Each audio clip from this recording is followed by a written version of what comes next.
En la sesión de hoy estaríamos desarrollando la unidad segunda, estilos arquitectónicos, que habíamos dividido en dos partes.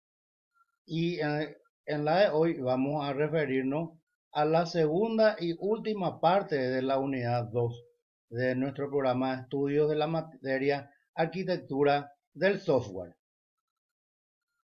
Un sistema de pizarra se implementa para resolver problemas en los cuales las entidades individuales se manifiestan incapaces de aproximarse a una solución, o para los que no existe una solución analítica, o para los que sí existe, pero es inviable por la dimensión del espacio de búsqueda.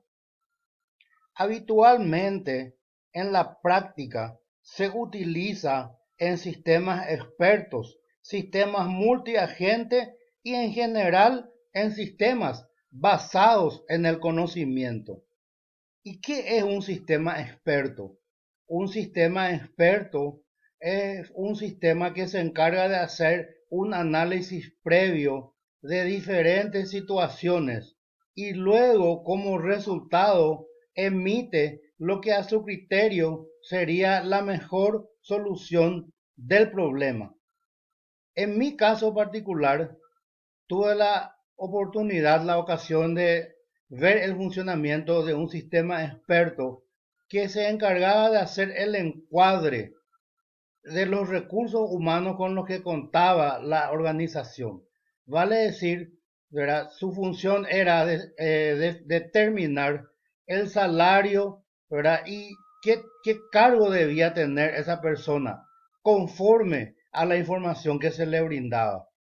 Para el efecto, se creaba un gran banco de datos de cada persona, ¿verdad? Basado en Big Data, ¿verdad? No solo el nombre y apellido, se tenía en cuenta toda su preparación, desde la primaria, pasando por la secundaria, su educación terciaria, su maestría, sus posgrados, sus doctorados y sus cursos de especialización. Y en base a eso, entonces el sistema lo que hacía era definir, bueno, este señor Juan Pérez, a este señor le corresponde el cargo de analista de sistemas junior. A este otro le corresponde el cargo de analista de sistemas senior y por lo tanto tal remuneración. ¿Verdad? Ese es, el sistema, es un ejemplo bien práctico de lo que sería un sistema. Todo modelo de pizarra tiene estas tres partes. Primero, fuentes de conocimiento necesarias para resolver el problema. Segundo, una pizarra que representa el estado actual de la resolución del problema. Tercero, una estrategia que regula el orden en que operan las fuentes. Tomando como ejemplo el sistema experto que se utilizó, ¿verdad?, para encuadrar a las personas en sus cargos y salarios, vemos que se cumple perfectamente estos tres pasos. Primero, las fuentes de conocimiento de la persona, la pizarra que sería un almacenamiento virtual, ¿verdad? A eso se refiere. No se refiere a una pizarra que se utiliza en una clase. Y por último, una estrategia, ¿verdad?, que regula el orden. ¿Qué sería la estrategia? El proceso que se debe hacer para encuadrar a la persona de modo a asignarle un cargo y un salario conforme a su función y a sus conocimientos. Ahora vamos a hacer referencia a la estructura de datos que representa el estado actual. Si los tipos de transacciones en el flujo de entrada definen los procesos a ejecutar, el repositorio puede ser una base de datos tradicional, no precisamente bajo el esquema de cliente-servidor. Con relación a las estructuras de datos, en informática tenemos, ¿verdad?, varias estructuras de datos. Acá está haciendo referencia concretamente a la base de datos, a una base de datos, o es lo que conocemos tradicionalmente como archivos. Pero ¿qué otras estructuras de datos tenemos en informática? Tenemos los vectores, las matrices, las listas, las pilas, los árboles, los grafos, etc. Número 2. Colección de componentes independientes que operan sobre el sistema. Si el estado actual de la estructura de datos dispara los procesos a ejecutar, el repositorio es lo que se llama una pizarra pura o un tablero de... La pizarra tiene un doble papel. Por una parte, se encarga de coordinar a los distintos agentes y por otra parte, facilita la intercomunicación entre dichos agentes. El estado inicial de la pizarra virtual es una descripción del problema que se debe resolver y el listado final sería la solución del problema, vale decir, la pizarra pura. Estos sistemas basados en pizarra se utilizaron siempre en aplicaciones que requieren complejas interpretaciones de procesos de señales. Por ejemplo, reconocimiento de patrones, reconocimiento de habla, etc. O en sistemas que involucran acceso compartido a datos con agentes débilmente acoplados. El reconocimiento de patrones es una ciencia que básicamente se ocupa de los procesos sobre ingeniería, computación y sobre todo matemáticas relacionados con objetos físicos o abstractos, con el propósito de extraer información que permita establecer propiedades de entes o conjuntos de dichos objetos. En lo inherente al reconocimiento de habla, YouTube tiene una opción de poner subtítulos en forma automática en base a lo que el audio del video. Sin embargo, la voz del locutor debe ser muy clara, de modo a que la aplicación pueda interpretar correctamente lo que está diciendo el expositor para poder transcribirlo en el subtítulo. Ahora vamos a referirnos a las máquinas virtuales. Es un software capaz de cargar en su interior otro sistema operativo, haciéndole creer que es un PC de verdad. Tal y como su nombre indica, el concepto es tan sencillo como crear una máquina, PC, consola, móvil o lo que sea, que en vez de ser física es virtual o emulada. En mi caso particular, en el año 89, tuve la posibilidad de usar una máquina virtual. En ese entonces aparecieron en el mercado las primeras PC de escritorio. Esas PC de escritorio, sus sistemas de codificación interna eran en ASCII, mientras que las computadoras grandes de IBM, que en ese entonces la 4331, su sistema de codificación interna se llamaba EBCDIC. ¿Cuál era el problema en este caso? Y el problema era que no podía interconectarse una PC de escritorio, ¿verdad? con una máquina IBM 4331 por la incompatibilidad en la codificación interna. El problema se resolvió de una manera muy sencilla cuando debíamos hacer transmigración de datos. IBM Argentina nos proveyó un emulador que instalamos en nuestra PC de escritorio. A su vez, esa PC de escritorio interconectamos con la IBM 4331 a través de un cable coaxial que tenía una tarjeta de red. Entonces, extraíamos la información en formato EBCDIC y la bajábamos a través de nuestro emulador en formato ASCII.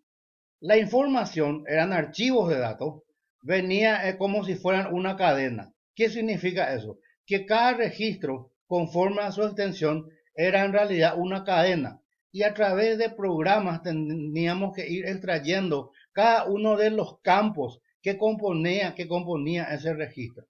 Por ejemplo, extraer de la posición 1 a la 9 el campo cédula de identidad, desde la posición 10 a la 30 el campo nombre, desde la 31 a la 50 el campo apellido y así sucesivamente. Ahora vamos a ir viendo los diferentes tipos de máquinas virtuales.